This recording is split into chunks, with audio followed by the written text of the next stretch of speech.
Today we begin the Novena in preparation for the feast of our beloved Saint Francis Xavier.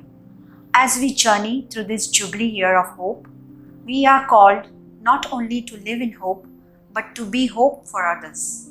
Today's liturgy, with the theme, "Let us be a ray of hope to the prisoners," invites us to reach out in compassion to our brothers and sisters in correctional homes.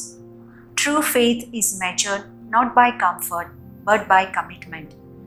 True generosity comes from a heart that gives all, trusting that God will take care of the rest. As we partake in this Holy Eucharist, may the Spirit of Christ empower us to be bearers of mercy, healers of broken hearts, and proclaimers of God's unending love and freedom to all.